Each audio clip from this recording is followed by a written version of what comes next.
and welcome to episode 129 of The Eldritch Podblast. I am Burr. I am also Burr. And welcome. Sorry, you know what? I didn't mean to come in so weird immediately. Did you not? I hadn't told you the number, so I'm surprised you got it right. Yeah, well, Yeah. well done. Nice. Yeah, I've got something up in here. Yeah. You don't know what it is. I do. It's the entity rattling around in there. Monkey with cymbals. Entity with symbols. And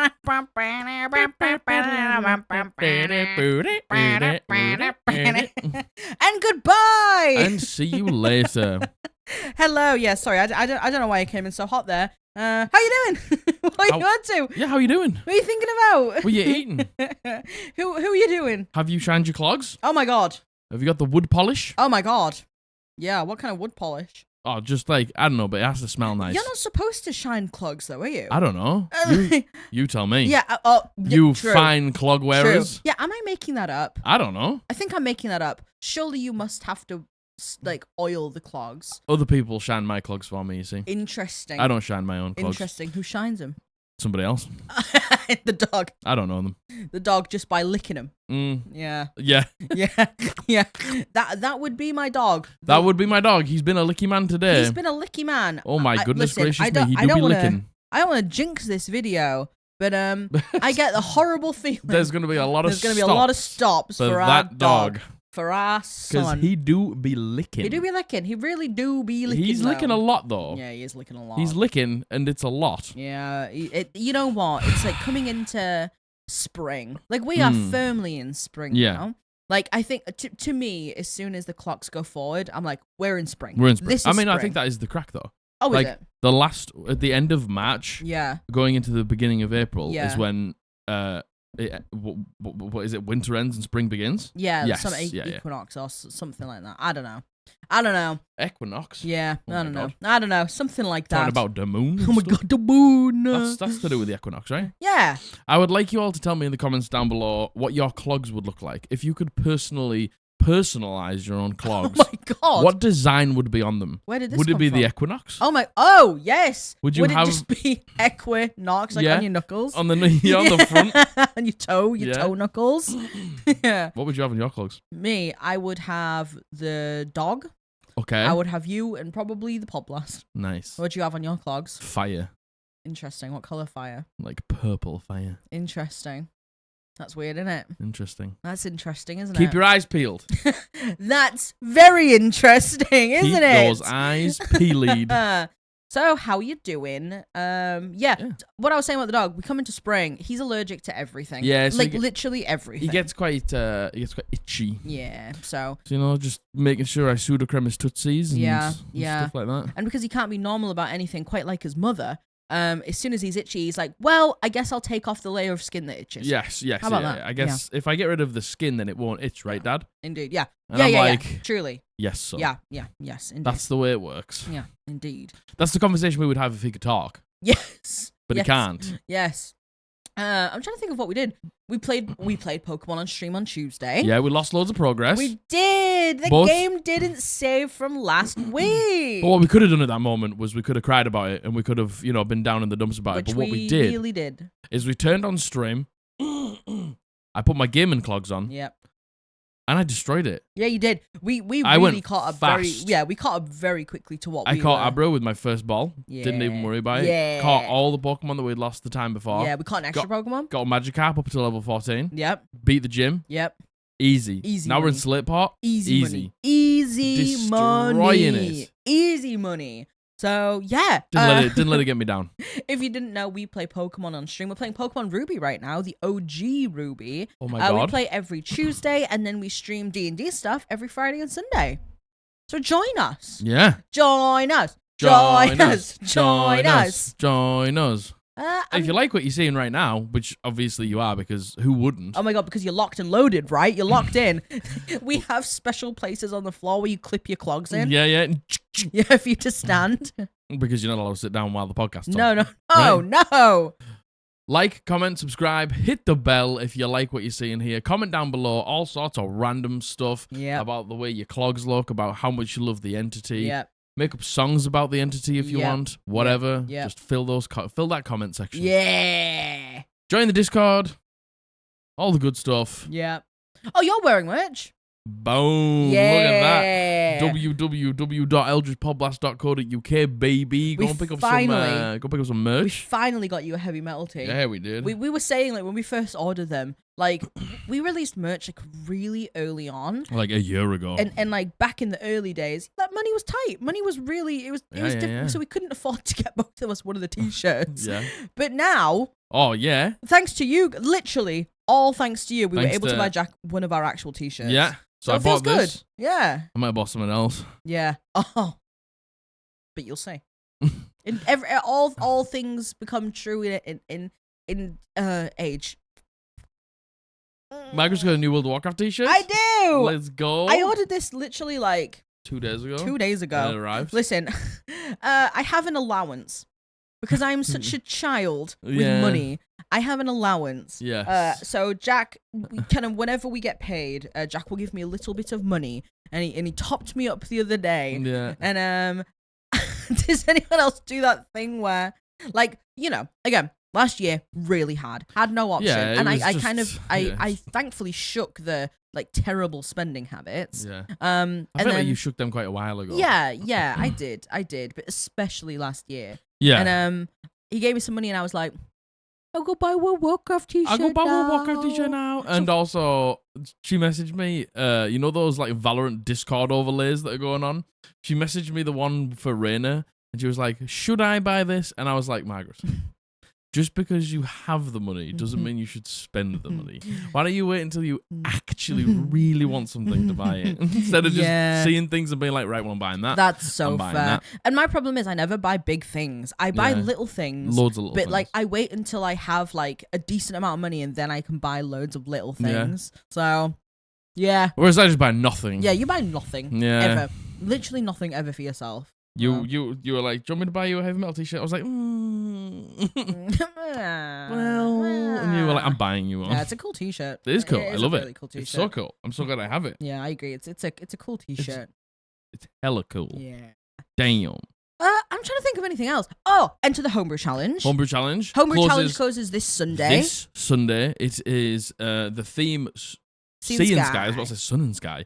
Sea and Sky. We have an item of clothing. We have a culture, religion, or faction, and we also have a race. Mm-hmm. You can enter one of those, and we will be reading out one of the challenges on Sunday. Yes. And then every time we do a homebrew challenge stream, we'll be reviewing them one at a time. So come and join us. Exactly. But enter. Thank you so very much to everyone who has entered already. Again, I don't look at anything until we go on to stream, so it's all a surprise. I look at the me. challenge discussion. Yeah, me too. And, me too. It's nice just to see like, oh, I really was thinking about doing this, but I think I've got a good idea for this. Yeah.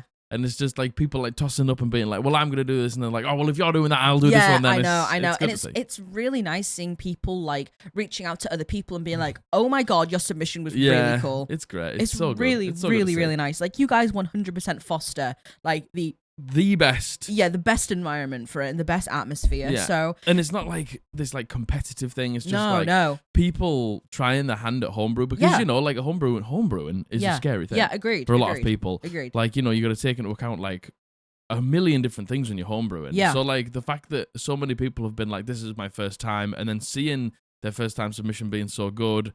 And just the hype that everyone gives them, it's just really good. Totally, 100%. Come join us on Sunday. Yeah. Well, come join us on Friday and Sunday. Yeah. At 7 p.m. BST. Oh my God. But on Sunday, we're going to be doing the Homebrew Challenge. Indeed. And if you want to try your hand at the Homebrew Challenge, the theme, once again, is Sea and Sky. There's 3 challenges up. There is a race, a piece of clothing, or a religion, culture, or faction. You can enter one of them. Yeah. Go ahead. And if not, go take a look through them. They're really good. Really good. And if you want to do something for all 3, there is space for you to homebrew in the Discord, but you just can't enter all 3. Yes, indeed. Properly. The Homebrew Hall. The Homebrew Hall. And don't think there's much else. Is anything going on for us? Going on for us? I don't think so. Yeah, not I really. think, we got D&D tonight. Yeah, this is our first game me and Jack personally have ever played without Matthew. Yeah, because Matthew's gone to Sweden. Yeah, for Matthew's work. going to Sweden, and if one of us can't make it now, we can still play because there's still three of us. Back in the day when it was the three of us, if someone couldn't make it, we couldn't play. But it's gonna be an interesting session. Yeah, I think so. I don't really know what you're gonna do. I think I have an I. idea what you're gonna do. Yeah, it's gonna be. I think this session is going to be a lot of catching up. Yeah, and there's gonna be a lot of role playing and a lot of kind of downtimey sort of stuff, and potentially there'll be something quite interesting. Yeah, I think there's going to be a lot of trying to patch things together and a lot of trying to fill in blanks, maybe. Conversations we really need to have with certain NPCs. So yeah. So yeah, our first time ever playing without Matthew. Ooh. Well, apart from me and Jack tried one. Apart from our online games, and then like a one IRL game we played with a total different group of people. But yeah, gonna be weird. I'm not playing with him our whole D&D career. Yeah, we'll see how it goes. Yeah, see how it goes. See how it goes now. Yeah. I guess with that. Yeah. Anything else? I feel like we've really gotten onto topic incredibly quickly here. That's okay. Well. Today, would you look at that? We've arrived. We are doing unpopular D&D opinions. God, they stink. Yeah. Oh my God. I can smell them from here. They stink. If you've got anything that you would like to submit to the podcast, whether it's a story, an opinion, an Am I the Arsehole, horror stories, wholesome stories, anything, there is going to be a link down below to our Google form where you can share your stories and your opinions, and we can read them out on the podcast. So please do. Please do. There is actually some submissions in here. I know. You know what? Unpopular opinions, I feel, again, like some of these ones, like the horrible house rules and unpopular opinions and Am I the Arsehole?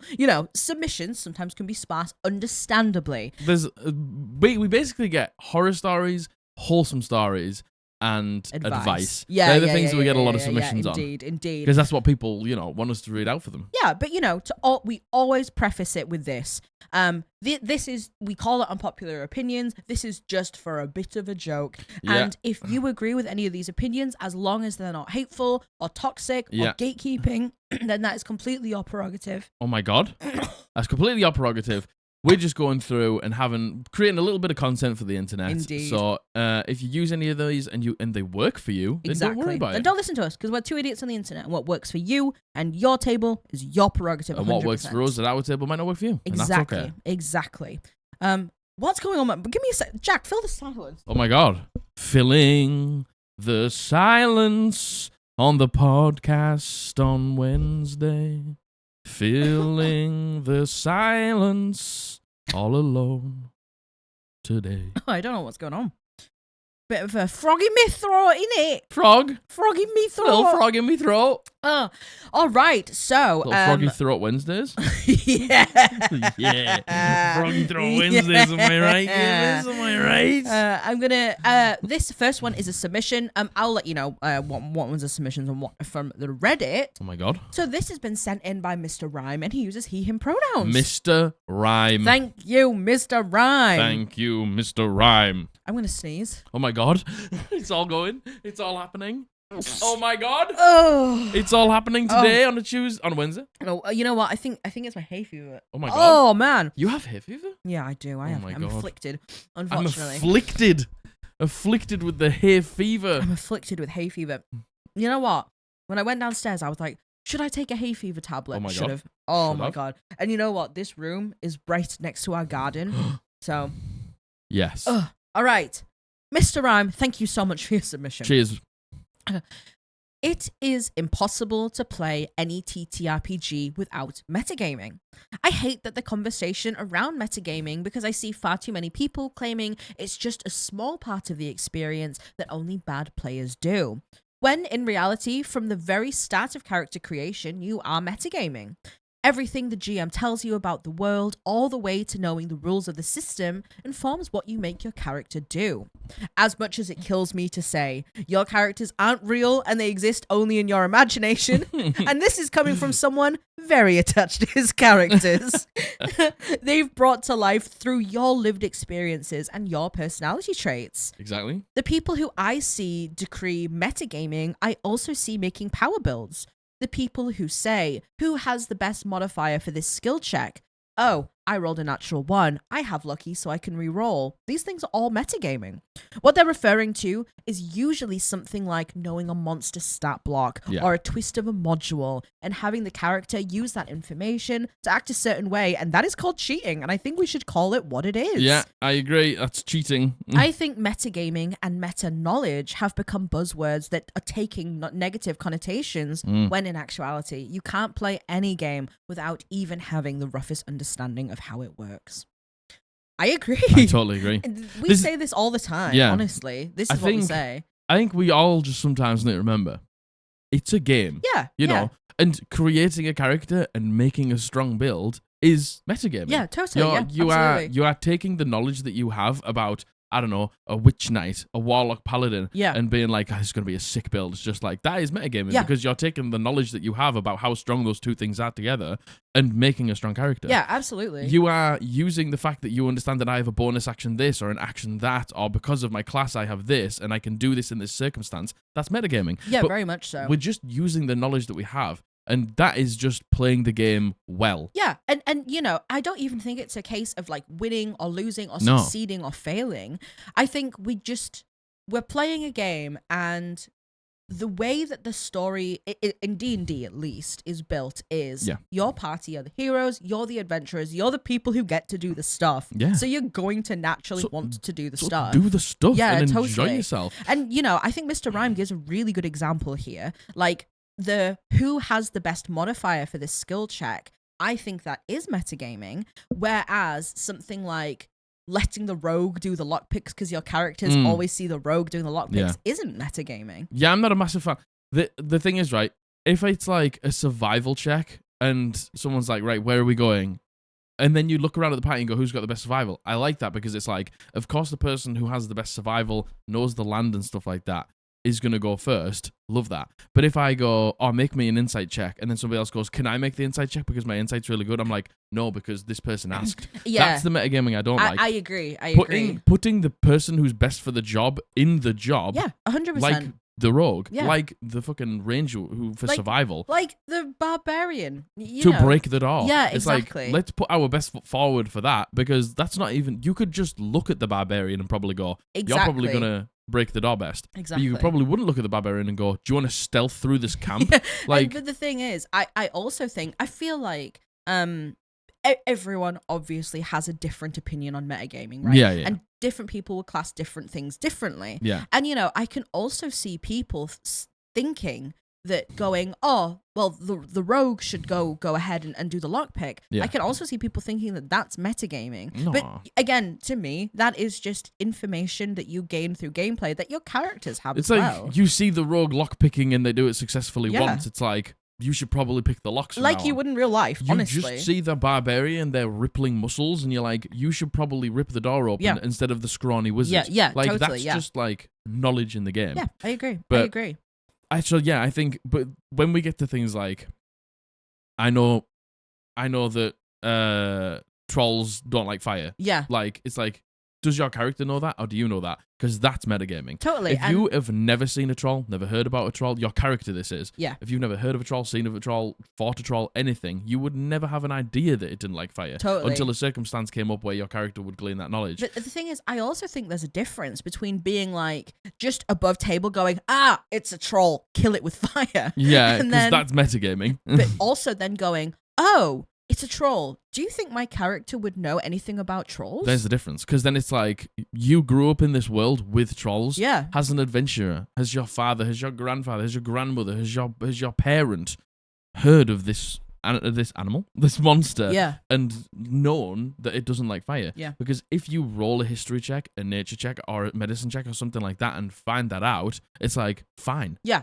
I agree. But you just saying that out loud because you know it is metagaming. Is metagaming. I very much agree. And you know what? I feel like I personally have a very lax view on metagaming. Same. Because, you know, we're the type of table where if we get into a combat and things are starting to look really rough, things are starting to look bad, it's hard, we will kind of come out of character and we will strategize above table together. And so many people would class that as metagaming because, you're not going to know what spells the druid has, and you're not going to know, like, unless you spent a long time with them and you've seen what they can do, because then I imagine that you probably do know what spells they can cast. And stuff like that. There's also times in, big decisions where we'll go to each other and we'll stop and be like, should we do this?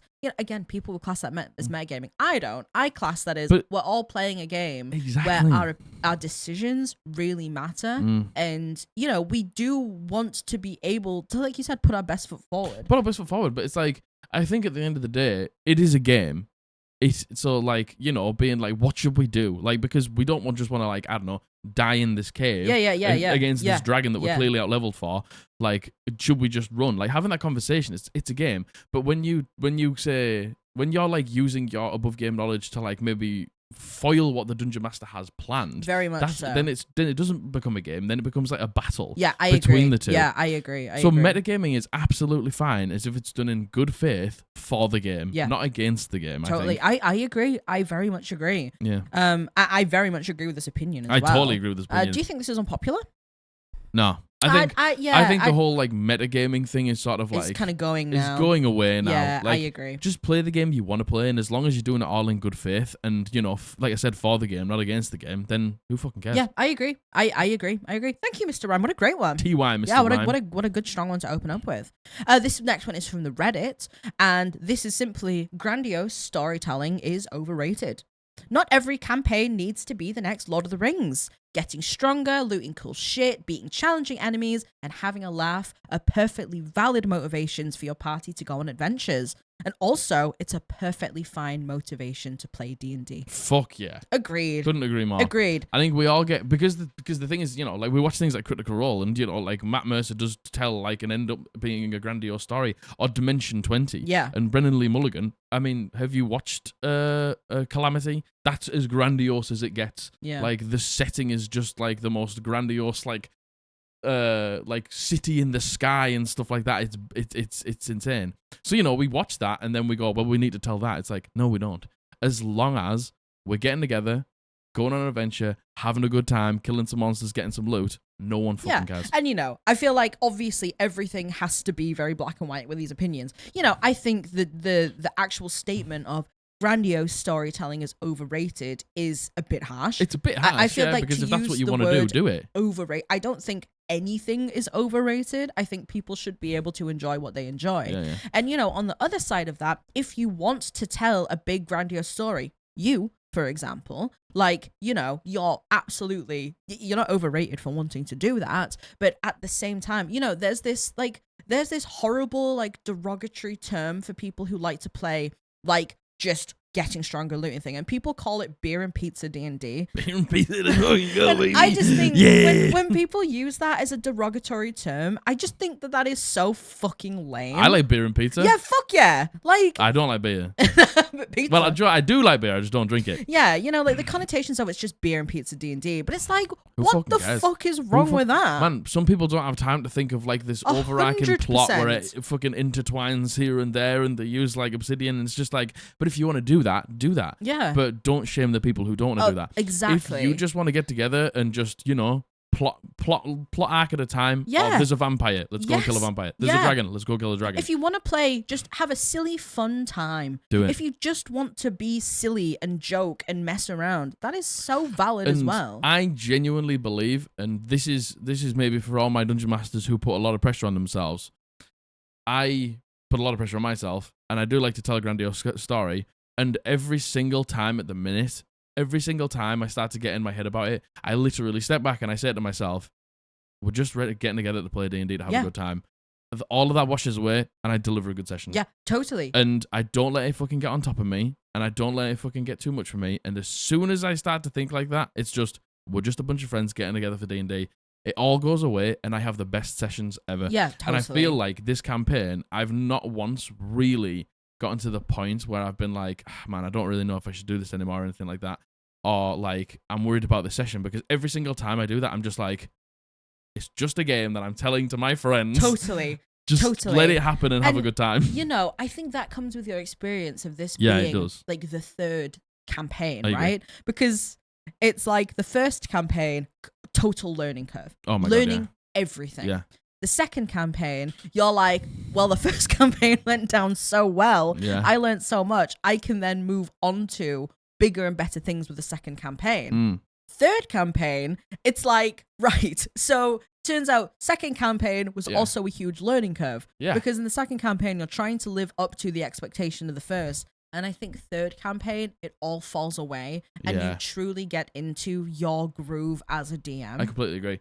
I think the hardest one for me was the second campaign. I agree. Because I think I was trying to live up to... Everyone really enjoyed the first campaign that I did. Yeah. And I was like, you know, what if it was a fluke? What if I'm actually not that good at storytelling? What if I'm not that good at D&D? Yeah. What if it was this Abby circumstance joined with these players, with these characters? You told her like so much about me. There was like, you know, not like being like you put all the pressure on me. No, there was yeah, a little bit of pressure there. And then we started to tell it on air. And then, you know, people were like, oh my God, Jackie's such a good dungeon master. And I was like, oh my God, like if this end of this campaign doesn't go down like as amazingly as I wanted to, I'm a fraud and I'm a loser. Yeah, totally. And then I just came into the third campaign and, you know, I was just like, I know what I'm doing. I wasn't even, I know what I'm doing. I'm just like, it doesn't matter. Just like, you enjoy dungeon mastering. Yeah. Just, that's the reason you're good at it. Yeah. Is because you enjoy it. Yeah. And because when I enjoy it, you enjoy it. Very and much I've got to so. tell a story that I enjoy.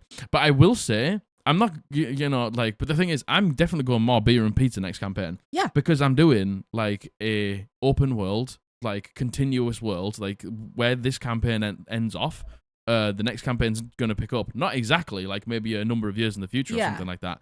But, you know, it's going to be more of like a zero to hero. Like it is going to be just like a bunch of nobodies who just go through and live their life in this world and experience the world and what's happening in it. And there will be a story there to uncover, but it will be more like segmented adventures that maybe like tie up in the end or something like that. Yeah, totally. And I want that because I've done this big conceptual campaign here. Yeah. And I want to go the complete other end of the spectrum where it's just like, I want to see what you, because I love the chaos. Yeah. And I just thrive on it. And do you want to know what happened to me the other day? And I think I've already mentioned this, but I gave Abby and the rest of you went onto a ship and she rolled a really good investigation check. And I was like, you find a treasure map. Well, because she was like, do I find any treasure maps? Kind of like as a joke, right? And, you know, she found a treasure map in like in a hidden spot. And there was like an X marks the spot and it was in an archipelago. And they were like, man.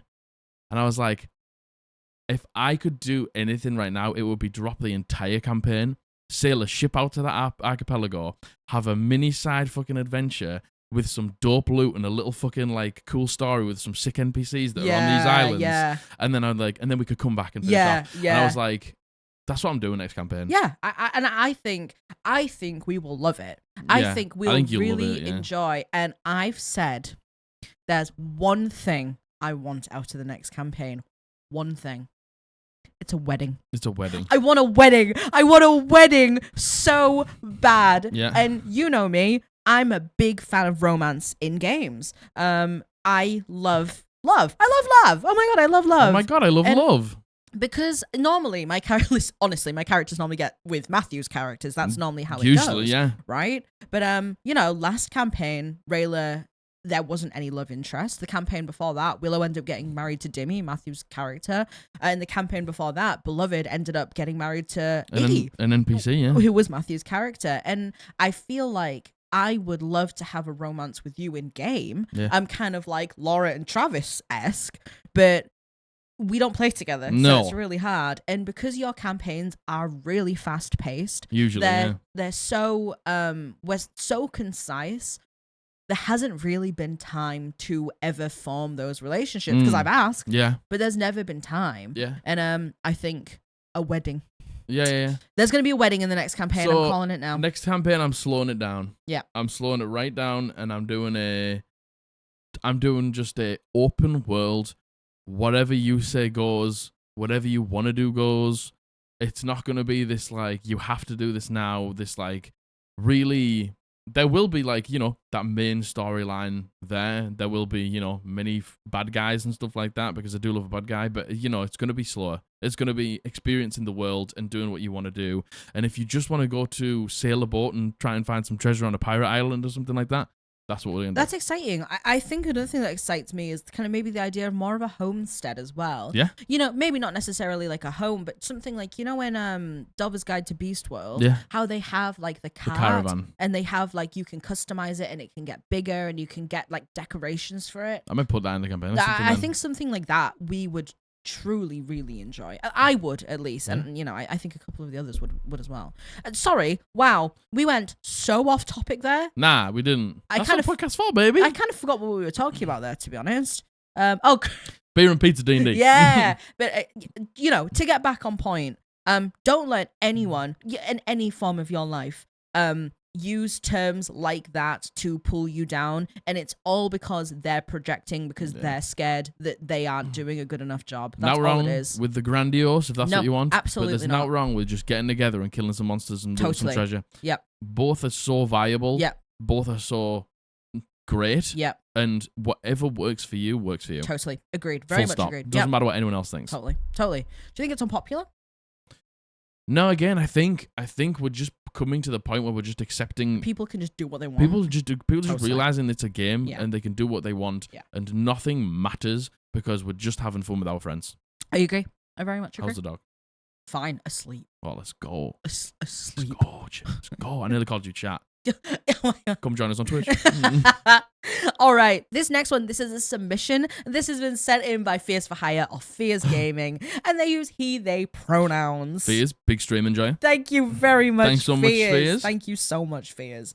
You know what? Fears actually saved the day the other day. When we Yeah. lost all the Pokemon stuff, we were like, because we have a thing where anyone who subs, gives a prime, or gifts a sub on the Pokemon stream, we add you to our list. And we name the Pokemons that we catch after you. And we lost all the Pokemon we Yeah. caught, so we lost all the names, but Fears very kindly Like, went back through the VOD. Like, in whilst real time. watching the stream and got all the for us. names. Thank you, so Fears. Very much big up, appreciated. Fears. Very much appreciated.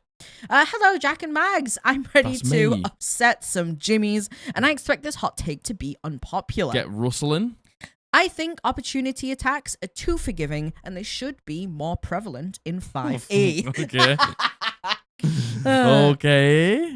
A spellcaster casting a spell in melee combat should provoke. Picking up a dropped weapon should provoke. Standing up from prone should provoke. All of these should be things that are brought into 5e. And before you at me, you're going to tell me that a spellcaster can wave their fingers or hands around, use a material component in a specific manner, say some gobbledygook for 6 seconds when you're in my swish stabbing range? My squishy stab range? I expect to be a criminal in the Discord by the end of the day. Nah. Hope you guys enjoyed my unpopular opinion. So, what if I told you that I think that all of those should definitely be more of a reason for an opportunity attack than moving away? I agree. I agree. Because the thing is, moving, like, not being able to move away just ends up locking you down in place. Other things that happen, I don't know if casting a spell should. I think if casting a spell to get away might do it, but I don't think casting a spell should, because you're already at disadvantage if you're casting a spell anyway. But standing up from prone, opportunity attack. Picking up a weapon from the ground, opportunity attack. Yeah, I agree. Interacting with an object that isn't fighting me, opportunity attack. Because I feel like, especially the prone thing, yeah, even the disarming thing, the dropping a weapon, I actually feel like it gives more credence to those things. Because in order to knock someone prone, you have to either be specced into it, or you have to, you know, if your DM allows you, make a big like check to be able to push someone over, right? And like, you know, when someone's not prone, you just lose half your movement, which, to be fair, is crippling for melees, especially. Yeah. But, you know, I agree. And I think the dropping the weapon right now, it's like, oh, you drop your weapon. Okay, you pick it up with a free action. Yeah. Like, I think what would be worse is if when a weapon is dropped, it is moved away from you. Yes, and then you have to then use your movement to then pick up the thing. Yeah, I agree.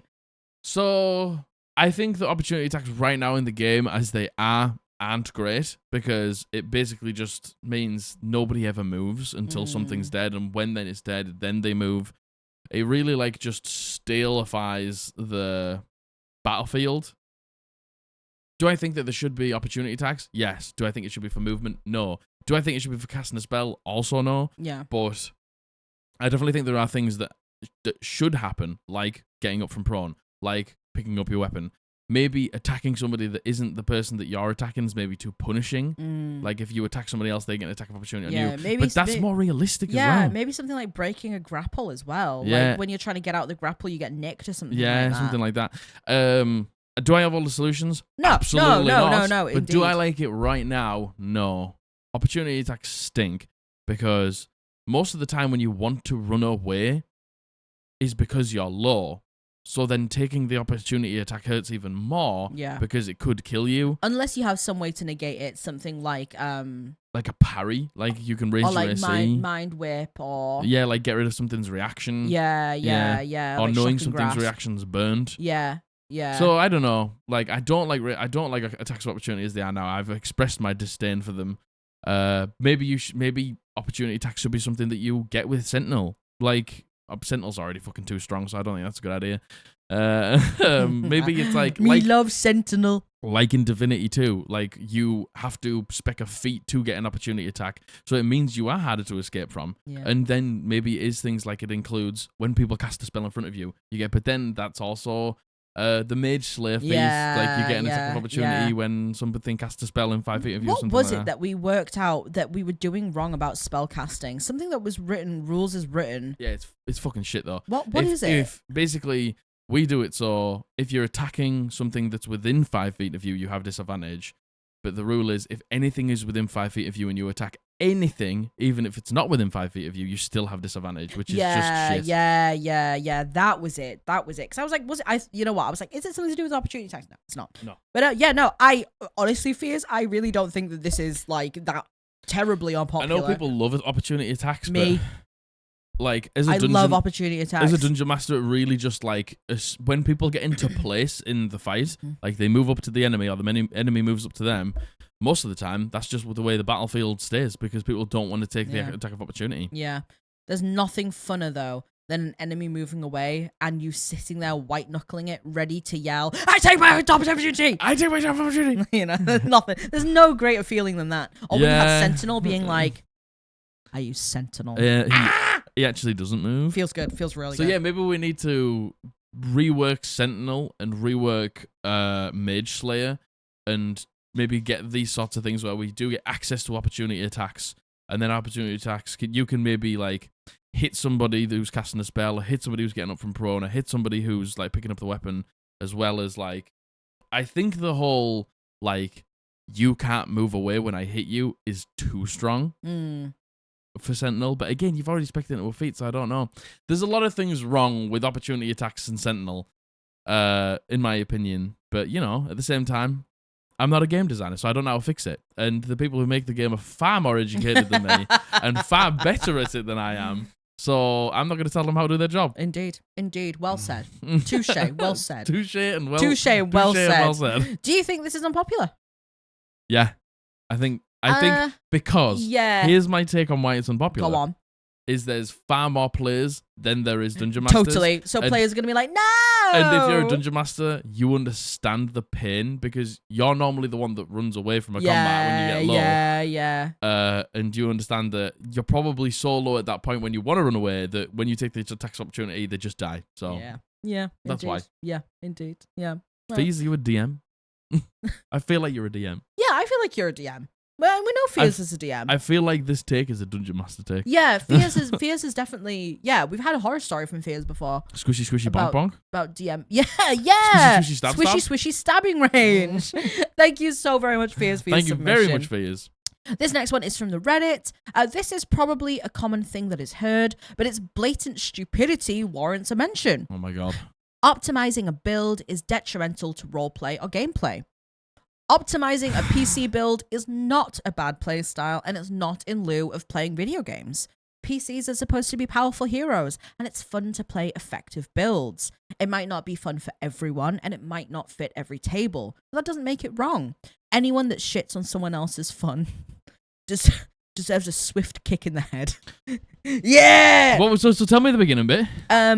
So this person hears all the time, optimizing a build is detrimental to roleplay or gameplay. Oh, right. And they're saying that's wrong. They're refuting why. All right, okay, good. Because I was like, but then they just argued yeah. They're refuting why it isn't. Like, why just the two can just go hand in hand. You can have an optimized build and love roleplay. Yeah, this honestly, again, because I go through so many of these Reddit threads, it is such a common thing that people think people who min-max or people who optimize their builds, for some reason, just don't partake in roleplay. Just can't roleplay. Or for some reason, like, you have to pick one or the other. It's like the red or the blue pill. You have to take one of them. You can't do both. Yeah. You couldn't possibly make a strong multi-class build and also be great at roleplay. There's just no way. Yeah, no, God, no, absolutely not. If you say you do, shut your mouth, you're lying. Yeah, you get swift kick in the head. You need a kick in the head. But you know what? What a balanced and measured response from someone on Reddit. Until honestly. the kicking in the head. Well. Nah, I couldn't agree more. Like, I love roleplay, but I also love building real strong characters. Same, me too. And like, there's so many people who are like this. Like, if you watch D&D Optimized, D4, he builds a character and does a little story as to why he goes into this multi-class and stuff like that. He does like a little character reason, and people were in his comments being like, just so you know, you don't need the character reason. He was like, yeah, I know, but I love it. It was just like, it's a passion of mine. Yeah. To like get the art and think of like why my monk would also be a wizard. Which I'm the same. I'm exactly the same. It's just like, there you go with people being like, you don't need to do that, by the way. You can just be a strong power build. It's just like, yeah, but I just love both. Yeah. I love the story and the building and just marrying them together. Yeah, and also the people who Totally fine. don't want a story, also totally valid. Yeah. The people who only want to roleplay, totally valid. Totally valid. Like, you know, I really don't know where this like split came from. People just want to divide each divide other. and conquer totally. everything in life. Yeah, agreed. They just want to make sides and say that you can't be part of something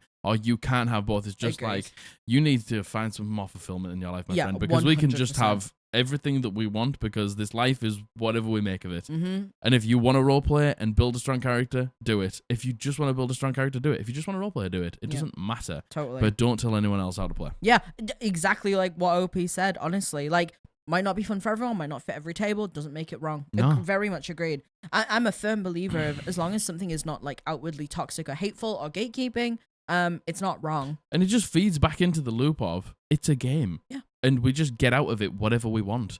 Like, why does it matter what I do? As long as I'm not being hurtful to anyone or harmful to anyone, like, let me just play how I want to play. I want to make a giga strong build, but I also want to have the sappiest, saddest, like, most sorrowful, heartfelt story, and I want to cry at the table constantly. But then I also want to crank action surge constantly, smiting the shit out of everything. Yeah. Just let me do it. Yeah, I agree. Just let me do it. I just do not understand why you wouldn't be able to do both. Like, I would like to hear from someone who has the opinion of why it's detrimental. Like, why you think you can't have both. Like, is there a reason? I think it's I think it's maybe a little bit of an outdated take these days. I agree. I agree. Well, no, not really. People say this shit all the time.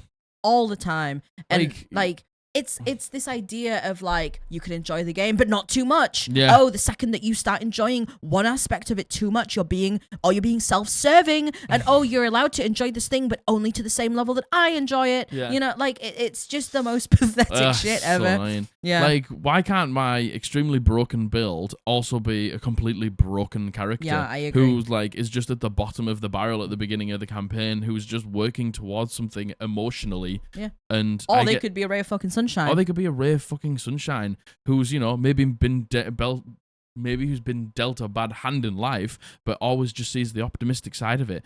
And, you know, maybe it comes out later down the line that they're only like this because they've been, like, so down at the bottom before.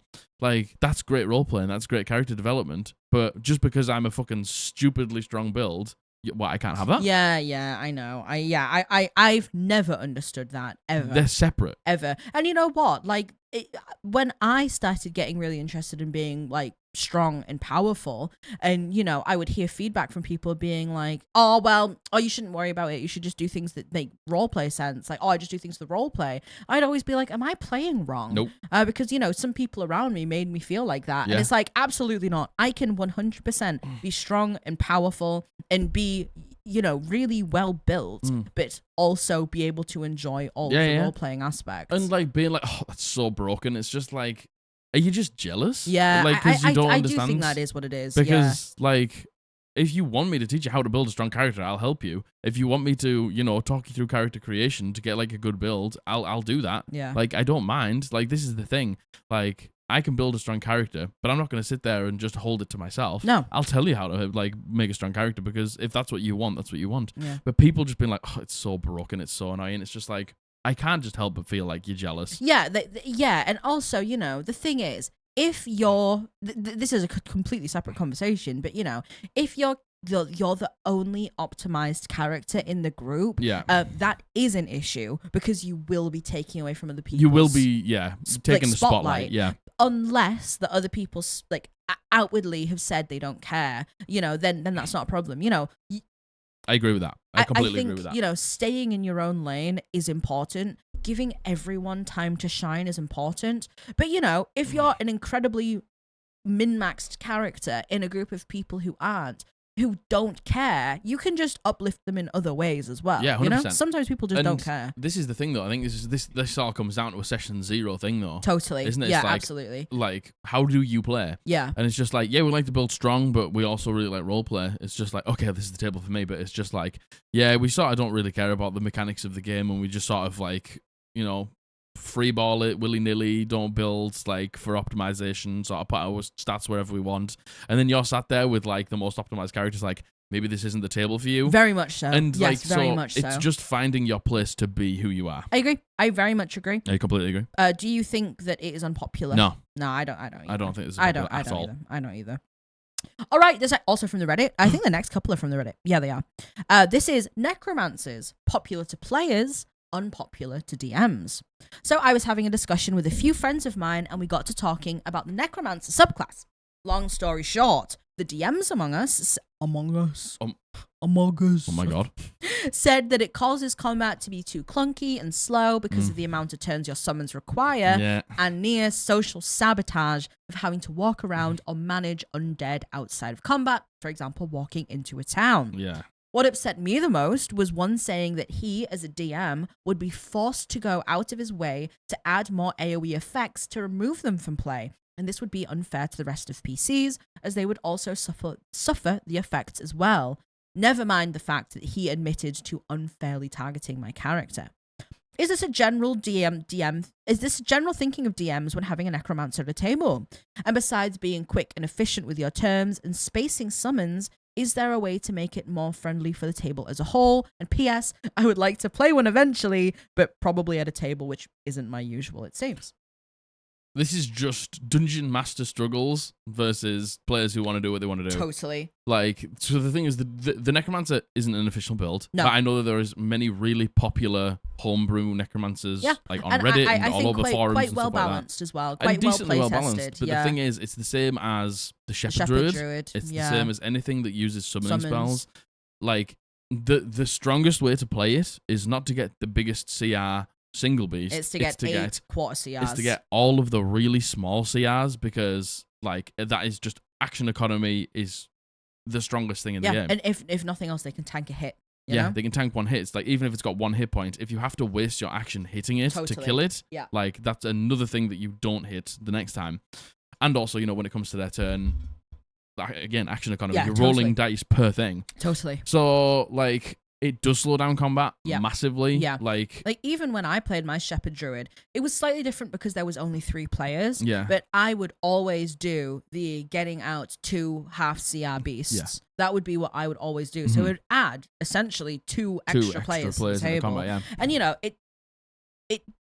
it did make it slower. It did. It does. There's just no doubt about it. It's just there's more actions to consider. Even if more you're on the movement ball to with consider. it, Yeah, even which you were. Yeah, and again, the things I summoned had multi-attack for a reason, So it was like making an extra 4 attack. Yeah, so it's just going to take time. And they've got HP and ACs that I need to hit as well, so it does slow down combat. It does.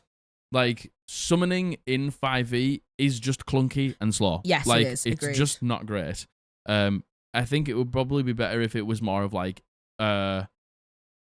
swarm mechanics. Yeah. So like, per HP that goes down, that's when a person gets taken off the board. That's when a person gets taken off the board. Yeah. And like, something like that. But again, I'm not a game designer, so I don't know exactly how you would fix it. But I think swarm mechanics would definitely condense the action economy. But this is the thing though. You're like, oh man, like they're AOE attacking, and that's unfair because it's just like. But at the same time, it's just like, how else do you want them to deal with it? What other option do they have, especially action economy wise? If they had to go individually and attack each summon, you're just gonna steamroll every fight. Yeah, and 100%. And this is the thing, is because it's just like, then it comes to the argument of then, but I couldn't do it every time because that's unfair on everybody else. So I'm only gonna have to do it some of the time to like pose a challenge to this player. Yeah. But then at the same time, when I pose a challenge to this player, I'm endangering everybody else. So then these are the things that we have to balance as Dungeon Masters. Totally. So it's like this is a chronic PC take. Yes. I completely understand where it comes from. Yeah, I do too. And again, it's like, you say the swarm mechanics, but then also what necromancer would want to like kind of debuff their summons to that. No one fucking would. No. So it's like it's a catch-22 in the fact that no one is going to be happy with the outcome. No. But that is truly because the way summons work right now is broken. Is clunky. It's and it's too powerful. Yeah, I agree. Like, if you want to be the strongest thing in the game, everyone's probably gonna be like, oh, I'll be like this paladin build or something like that. I'll be this like crazy warlock wizard coffee sorcerer or something. It's just like, nah, just get loads of summoning spells. Yeah, I agree. Just get loads of summoning spells and make yourself really hard to hit and never like drop concentration. Yeah, you will be unfucking beatable. Yeah, because they're broken. And I think going into 1D&D, they're changing how summons work. I can't remember exactly how they're changing it, but it needs changing. Yeah, I agree. They need to take away those more but weaker options and just give you like the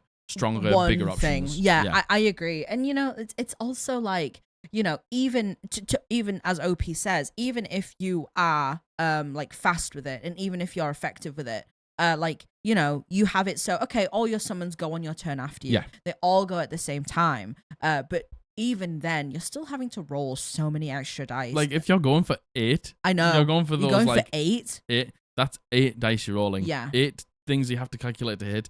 8 amounts of damage dice that you have to roll. Totally. And like that's a lot of math for the Dungeon Master. Yeah. So like, look, I understand that you don't want to be nerfed, but summoning is broken, and like the whole like roleplay aspect of it is just like, well, maybe just don't have your undead out when you go into a city. Oh yes, like yes, probably indeed, yes. If people are literally seeing undead cadavers walking around, they're probably not going to be super like chill about it. Yeah, agreed, so maybe agreed. just like be careful about like that aspect of it. Yeah, so I can understand that, but also sometimes some people just like don't give a fuck. They're like, that's just what your character does, and like I'm not gonna make you de-summon it to then summon it again later or something like that.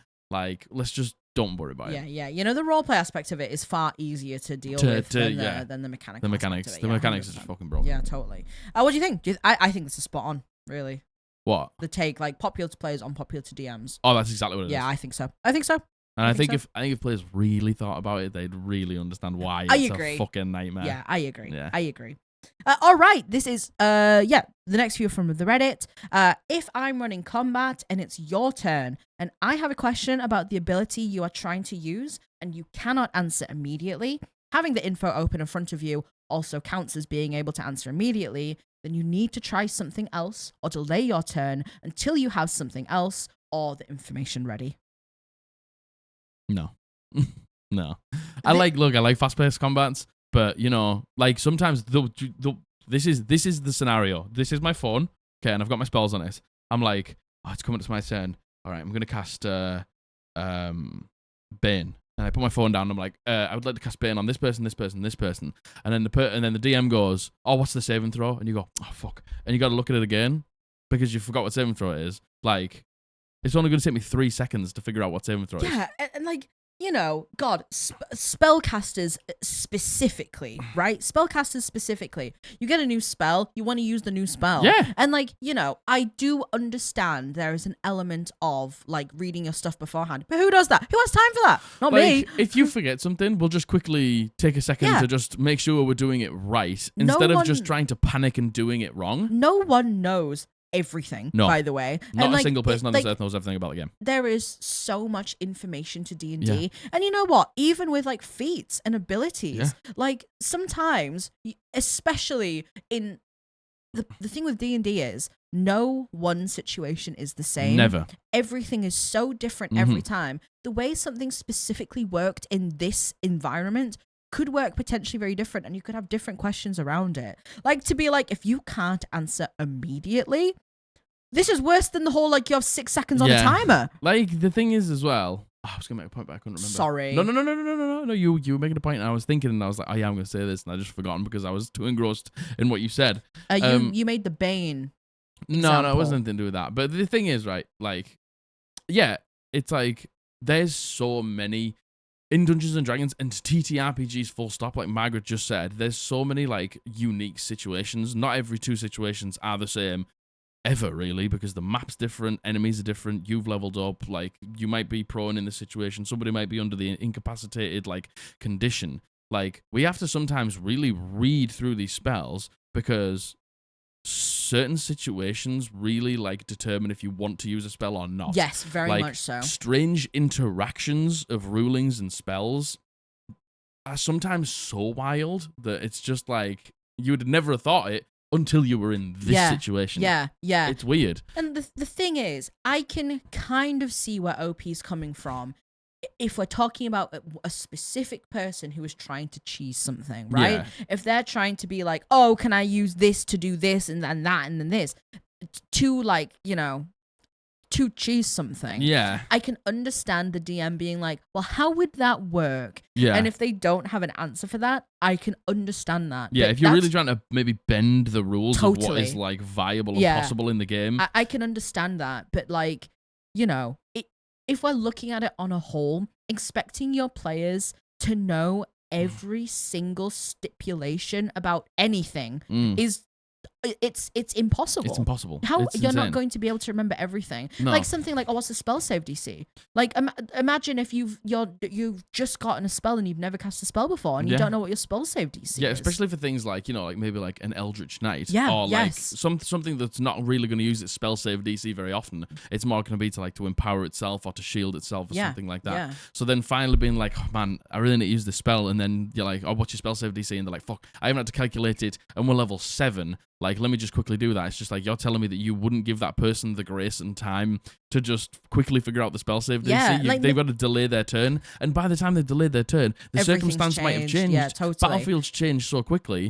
And then that spell's pointless at that point. And like, you know, having the info open in front of you counts. Like, yeah, but which, yes, absolutely, by the way, it should. But, you know, also to be like, going back to the spell save DC, someone's not a spellcaster, never played a spellcaster. They're playing a marshal who has somehow, through a magic item or a feat, picked up a spell and is trying to use it. They have never, ever had to consider a spell save DC. Yeah. And you go, what's your spell save DC? And you go, I've never even calculated it before. If it's like, on a magic item, it should be on the magic item. But you know what I mean? Yeah, like, yeah. Like, is that It's the problem is, again, for things like this is way too grey for me Yeah, to be yeah, able to yeah, understand yeah. how this would ever work. if you don't have it immediately, we're going to delay your What turn, do- or what you does need to do immediately something else. class as? Like, what does immediately class as? And you know what? Like, I like to think I'm quite knowledgeable about the game. Like, I know like a lot of what the spells do, especially, you know, the more common spells. Yeah. But there's some fucking spells that are just the most whack things. Yeah, like, And then oh my god, like Josh- druid growth. And then Josh will be like, oh, I cast this. And And I'm we're like, what does all that right, mate. mean? And then I'll have to like go through the book. It's like, what? Because I wasn't ready. Does he just get to make up the rules because I don't know if I can clarify them? Yeah, like the thing is, does it go the other way? He is licking himself. Yes, he was. He was licking himself. He was licking himself very badly. He was. Yeah. Actually. Like, God, does this work the other way around? Yeah. Like, what if I don't know, if me as the dungeon master doesn't know the exact thingies of the spell? Because the thing is, most of the time I'm trusting my players that they've read the spell Totally. right. Like, If I don't know the exact, the exact text on the spell, if I don't know it and I need to look, do they just get to cast it and make up the rules? Yeah, they because go- I can't confirm or deny them. your players go, make me a charisma save, and you don't have the charisma save up for your enemy, and you have to go and look through it. Then what happens? Do You they know just what I mean? automatically fail? Yeah, you know what I mean? Or it's like, it's a charisma save, and I can't confirm or deny that it is a charisma save or it's a wisdom save, so I just have to make a charisma save, and my creature's got a really bad charisma stat, but a great wisdom stat. Like, I get diffed in that situation because I wasn't ready. I think is I can't see how it would work both ways. No. Is the thing? Yeah, I completely disagree with this. Oh, I think this is unpopular as all yeah, fuck. I think so. This is horrible. Don't like this. This is worse than you have 6 seconds in real time to work out what you're doing. And it really breeds that, like, it almost like dreads coming to your turn, because if you you do fuck something up or you do not have something like Yeah, prepared, totally. like if they just even ask for like, oh, is it a cone or a cube, and you don't know, and they're like, Yeah. all right, next. Yeah. Like, totally. That's Yeah. just unfair. Agreed. Don't like Agreed. Like there needs to be, if you want to put something like this in, there has to be really clear outlines Yeah. of what constitutes as immediately and what constitutes for what you can ask. Immediately You know is what I such a mean? vague description. I agree. So vague. Yeah, that's has to be unpopular. Has to be. All right, this next one. This is also from the Reddit. Oh my god. This is the Dungeon Master works in mysterious ways. Interesting. It's okay if players don't understand what they did wrong or why their character died. Sometimes in D&D, as in life, we don't get satisfying answers, and being able to accept that enriches the experience. That doesn't sound good. That doesn't sound like a nice experience. You don't know why your character died? It's like, the thing is, we're equating real life. We don't know why things happen. Yeah, to a game. Where like, you know, yeah, we've got laws, but we don't have like actual fundamental rules of how like existing works. We are masters of our own world in Yeah. a game. You know what I mean? Very like, much so. we are forging our own story together Yeah. in our own way. Like to have the unexplainable things about life. Like, for example, what happens when you die? We don't know that in real life. But bloody hell, we can know that in a game. There's a lot of things about that in the game, you know, like there's gods and afterlives and things like that we can visit, and we can speak to the dead and stuff like that, which we can't do in real life. So it's just like you're trying to put two things together, two jigsaw pieces that just do not fit. And you know what? Not understanding what they did wrong. Like, I can understand that a little bit in like a social situation in the game. Yeah. But like, dying? Like, this is the thing. Like, all this says to me is, oh, your character doesn't wake up today, they're actually dead. And they go, oh, why? And you go, Dungeon Master works in mysterious ways, baby.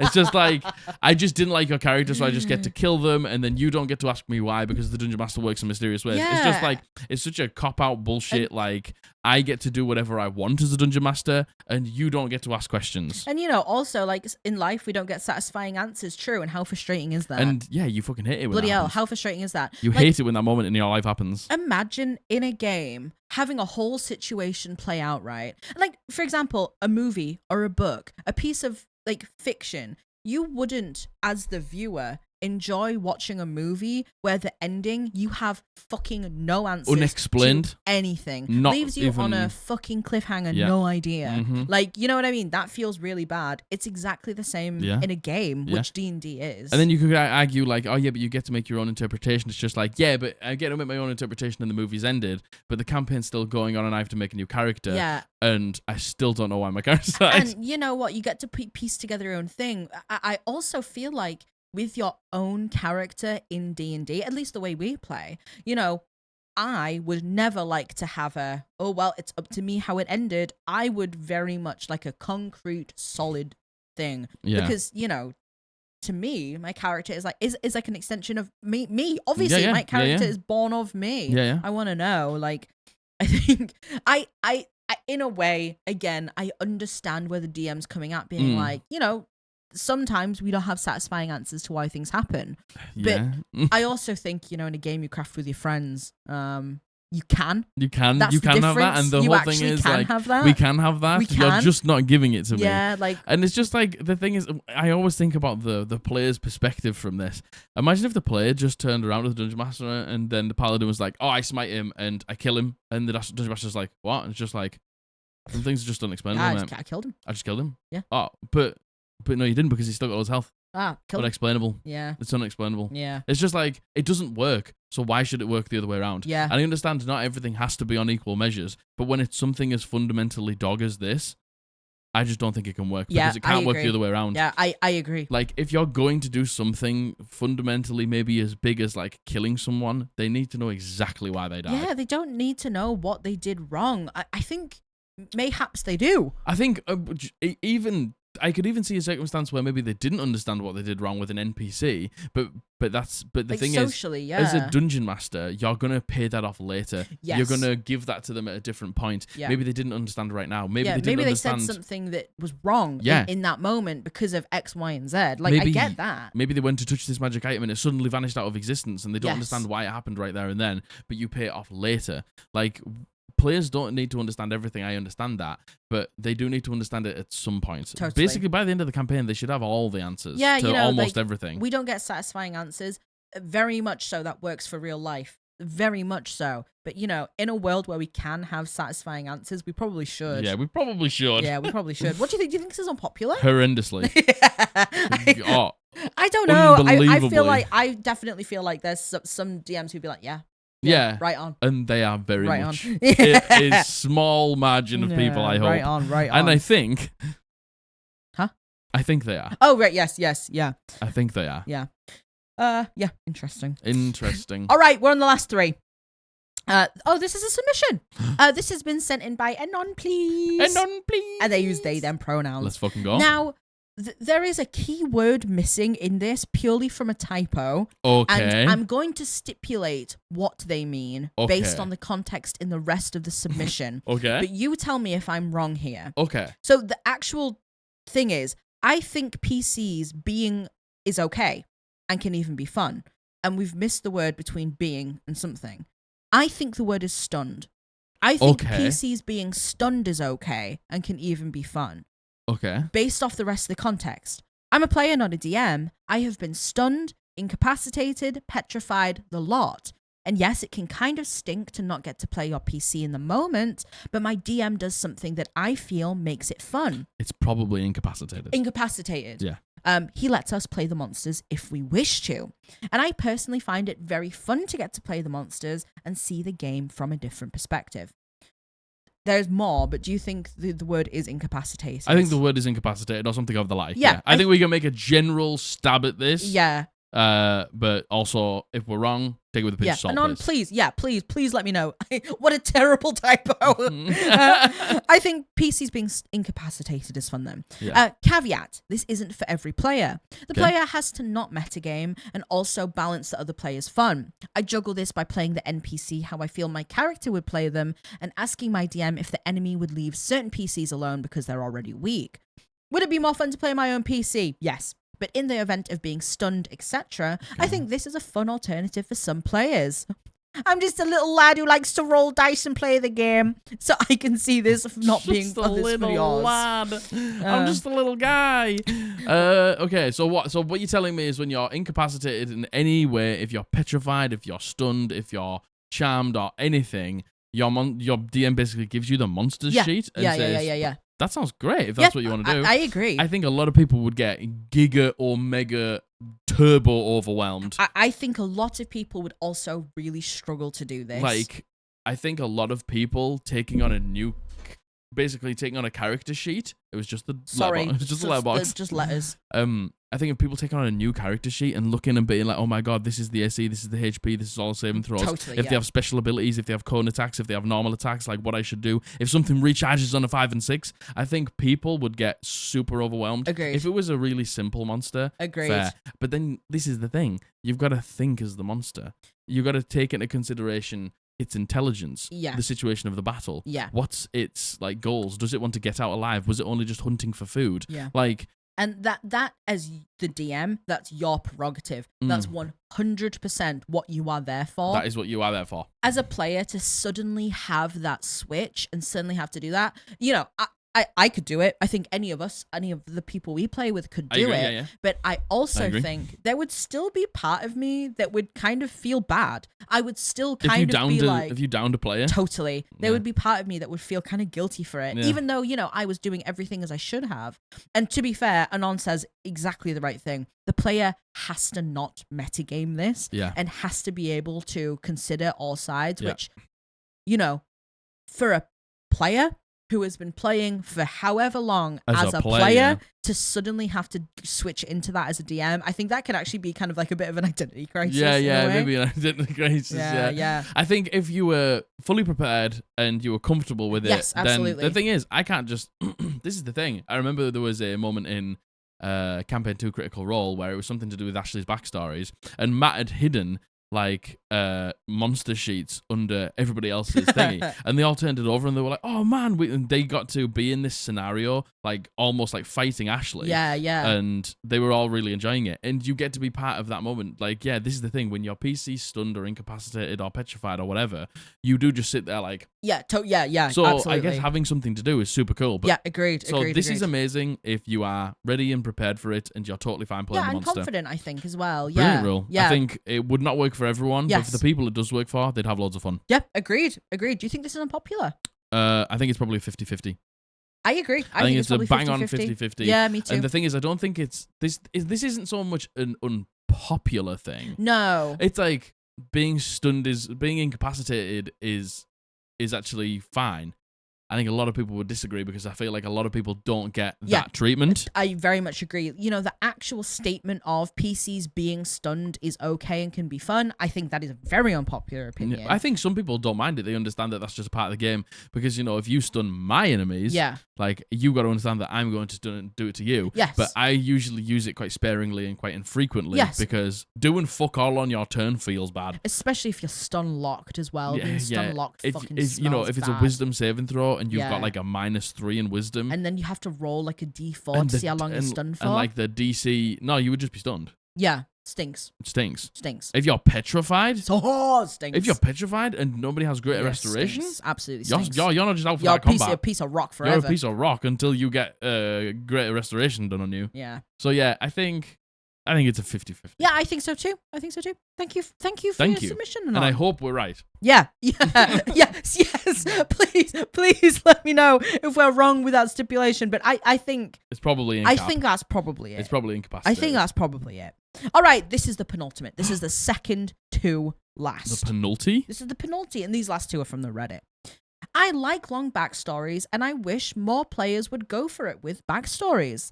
Obviously, exemptions include backstories that go overboard with a level 1 player or break the game, etc.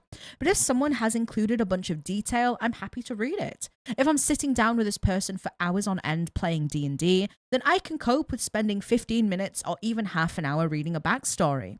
I know that some people are determined that the story be exclusively at the table, and I get that, but you can still have cool things happen to a character or have them with an interesting background. It gives a DM more to work with, usually makes a player more invested, and in my experience, makes it far easier to get people on board or motivated in certain directions. It's not for everyone, but I like them. Okay, so this is strange for me because, like, I get where you're coming from, but I think it depends on the player because I've run 3 campaigns with Josh now, and in the last 2 campaigns, I've had him send me stuff. Yeah. And this campaign, he sent me nothing. Yeah. Every time we got in the car on the way to Matthew's one-shot, which is what we did before my campaign, we just talked about it. And that, he ended up coming up, and I think you can tell 100%, this is like definitely his favorite character he's played. Like, I think Avalor, just the concept of Avalor is something that Josh has like leaned into hard. Yes, I agree. Has really enjoyed role playing out. I agree. And he wrote me nothing. Yeah. And so it comes down to how they want to tell you the backstory. Because Josh just told me it in the car. Yeah, it was like, yeah. He showed me like anime clips of being like, this is how I want to fight. And I was like, cool. And he was like, and I want this sort of concept. And I was like, do you want it to be like this? And he was like, no, I want it to be like this. And we just had a discussion. Yeah. Now, Abby is different. You are different. You write out those long paragraphs. Yeah. You're a mixture. You're a hybrid of Josh and Abby. Yeah. Abby is purely... She Pure. just writes it out, and she gives it to me, and she's like, do whatever you want. Yep. I am a hybrid. I'm very much... But I think that's because we live together. Yeah. I used to be the type who I would write maybe like an A4 page, kind of like either like a journal entry or like a monologue or something. Now I'm the type of player who I will write kind of facts. I write chronological bullet point facts. here is my past life, here is my current life, here is what I know, here is my experiences, here are my relationships, here is my backstory in bullet points. But again, I think that's because, you know, we have the joy of being able to talk about it whenever we want. Yeah. Like, we verbalize it a lot, but yeah. I also have to write down the bullet points, Yeah. you know? I think this take is actually a bit of a breath of fresh air because how fucking often, you know, maybe you not personally, but, you know, on the Reddit. A really, really popular thing for people to say is, if you have a long backstory, you're a piece of shit, basically. Like, but this is the thing for me. Like, I tend to... It's so tough because I tend to not really like really long backstories. Like, because I don't want 15 plot threads. Yeah. I want 2-3 max plot threads. Yeah. That we can really, like, thicken out. Yeah. And make them, like, enjoyable, rewarding, something that I can pay off. If you come in and you tell me that I'm a dragon slayer, but I was a god, but I'm also a pirate, and I, like, hate politicians, and I used to be rich, and I gave it all away, it's just like, there's too many things. Yeah, like, yeah, and OP has said that too. And, like, that's it. But if you are just literally writing me 3 or 4 pages about, like, 1, 2, 3, like, plot hooks, and just who you are, and where you're from, and what it's like, brilliant. Yeah. That's the stuff I want. Because that's the stuff I can actually use and work from. I don't want, like, it to be fucking all over the place and, like, really spread too thin. If it's concise, I don't care how much you give me. Yeah. You give me as much as you want. You know, I think something that OP has worded really well is, if I'm going to spend hours and hours and hours playing with you and building a world around you,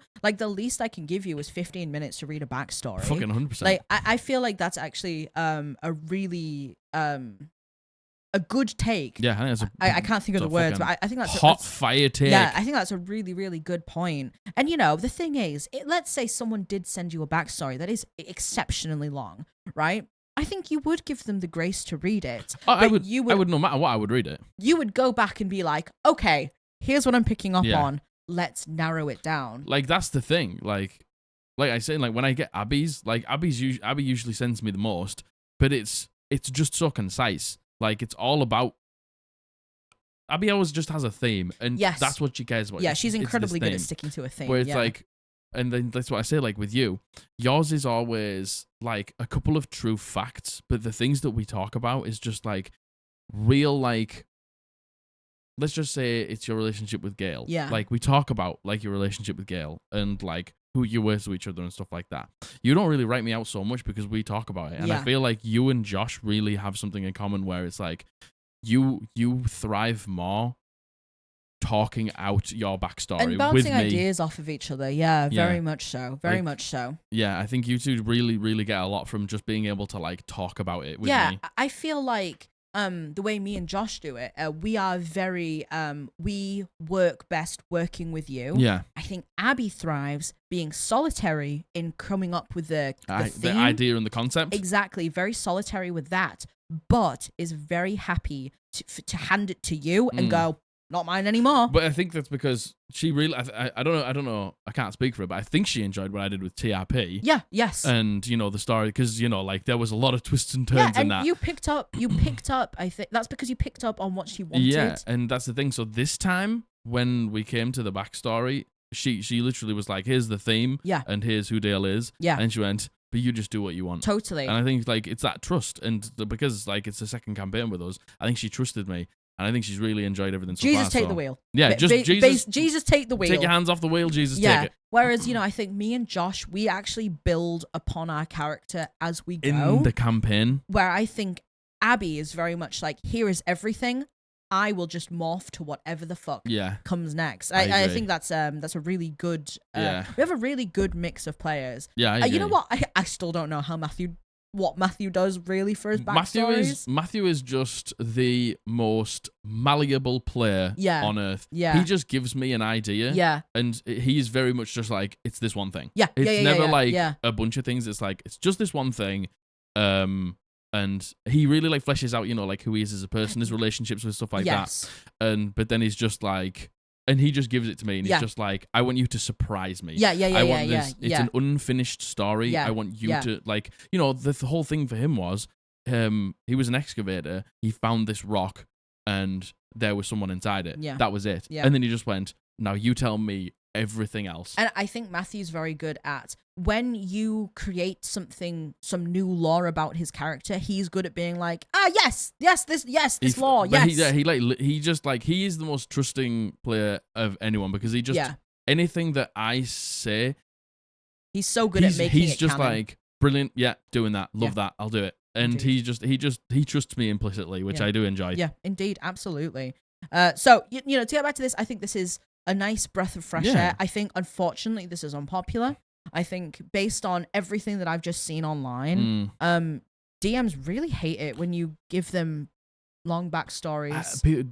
DMs hate it when you give them long backstories that are just fucking all over the place. Yeah, which I understand that. Like, if you are like a godslayer, fucking shark diving, fucking pirate swashbuckling treasure. I also don't think it's always like that, No, I'm not saying it's always like that, but they're the long backstories that we don't like. Yeah. If it's super unconcise and I come out of the other end not having a single idea of what you want me to do, that's a backstory that I just can't do much with. Yeah. But if it's a long backstory and I come out and I'm like, I have an idea immediately what I'm gonna do with this, then it's a backstory I enjoy because it's concise enough and it's basically writing the story for me where I can go, I've got it. Yeah. Agreed. Oh, asleep. Okay. Oh, asleep. All right, this is the last one. Nice. But so that was a really good one. Yeah. I love having conversations about that. Yeah, me too. This is the last one. So this is the ultimate. Oh my god, I'm ulting you. Oh my god, get ulted. Oh my god, get absolutely ulted. Get fucking ulted into oblivion. Oh my god, you're dead. The Shadow Realm. That's where you will reside after I ult you. So this is I would rather not play D&D or any TTRPG than play online. Once you are not sitting around a table, something is lost and I don't like it. Fair.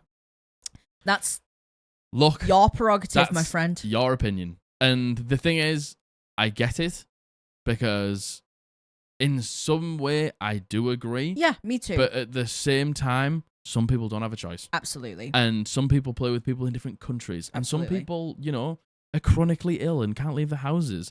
Some people are horrendously socially anxious, but the fact that it's online just completely gets rid of that and they can be whoever they want to be online. It's the fact that you're seeing people in person that just cripples them and they can't do it. And that's fine because some people just aren't as privileged as others. And if they need to play online, I would rather them play D&D and fucking have that than not. And I also think, the objective statement of once you are not sitting at a table, something is lost. I completely disagree. Yeah. I think that is coming from a take from someone who has only played at a table. And been privileged enough to have that. Exactly. Yeah. And then moved to online because, yes, of course, it's going to be different. In the same way, someone who has only ever played online goes to playing face-to-face, that would be completely different as well. I think it's really unfair to say that something is lost once you are not sitting at a table. And it's like, what? What is lost? Like, is it camaraderie? Absolutely not. No. Because you can still care just as much for your online friends as you do for your IRL friends. Is it the love of the game? Yeah, no, of course not. Absolutely I don't think not. so. Is it then what is it? And to suggest that people who play online, the feeling I'm getting from this is to suggest that people who play online are lesser and not playing it right. Correctly. Not playing it right. You're not playing D&D correctly. But it's like, look, I understand because I play in game, I play in person, and I play online, and I do far more enjoy playing in person. And there's nothing wrong with that, and by the way. That's it. There's nothing shameful about saying that because, but the thing is, I have the privilege to do that. Exactly. And I am lucky enough to every single week have my friends come to my house and have a house big enough have a house that I'm be able to host people. We own our own home. Yeah. We have our own space. Imagine for people who still live with family, people who are caring for someone. Or people who rent and they can only afford something small enough for just themselves. Exactly. There is so many reasons why people play online. Yeah. And a lot of the time it's because they cannot play face to face. Yeah. And you're right, we're very privileged to be able 100%. To play face to face. Oh my god, 100%. And and we have a nice table to play at and stuff like that. Yeah. We are so lucky to be able to do that because I would say in terms of Dungeons and Dragons, I would say 75% of games are online. I agree. Because, you also might not fucking know anyone who plays D&D in your local area. God, yeah. What if you live in an area that it is just not super a common remote thing? Yeah, like there's so many reasons people play online, and also if you play online with your friends, do not ever think that just because you play online, you're not playing it as well as if it was at a table. Yeah. That you and your friends aren't real friends, that you're lesser than, that you're not doing it right. Because Online friends are so valid. oh my God, so valid. So valid. I've always had online friends my whole life. And I feel like, since we started the podcast and we started getting really close with our mods specifically, Yeah. some of your really good friends are in America. Yeah. Big time.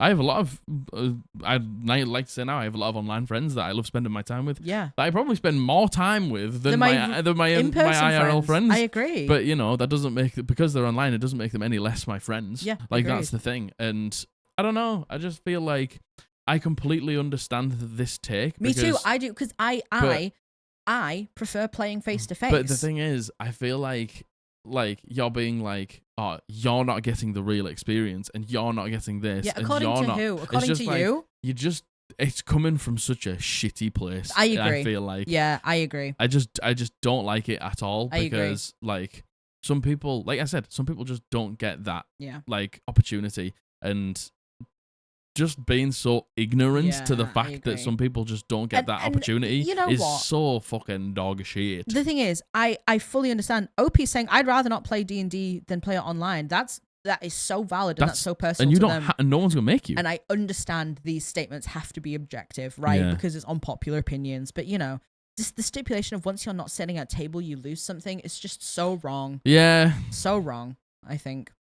So yeah. Smelly. Yeah. Boo! We ended it on a stinky one. Boo! Boo! You suck! Boo! Oh my God! You stink. Stinky. What do you think that's unpopular? Yeah, because Yeah. I think, like I said, if you actually fucking tot it up look at every single, like, if you compare the amount of live plays or let's plays Yeah. that are in person to ones that are online, 90% of them are online. Agreed. Yeah, because, very much agreed. you know, like, people just live in different countries and stuff like that. It's just a new dawn of D. It's a new dawn. It's a new day. It's a new life. Oh, me. And I'm feeling good. Boop. Ba-doom.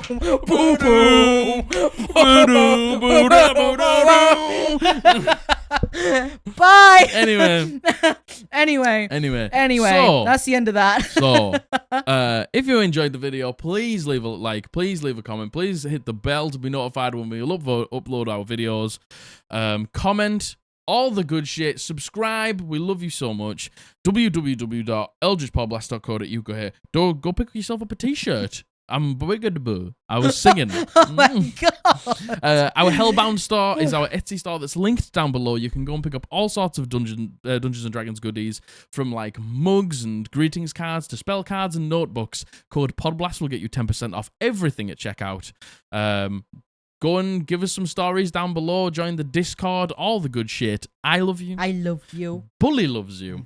We've been the Eldritch Podblast, and we're going to see you on Monday. Bye.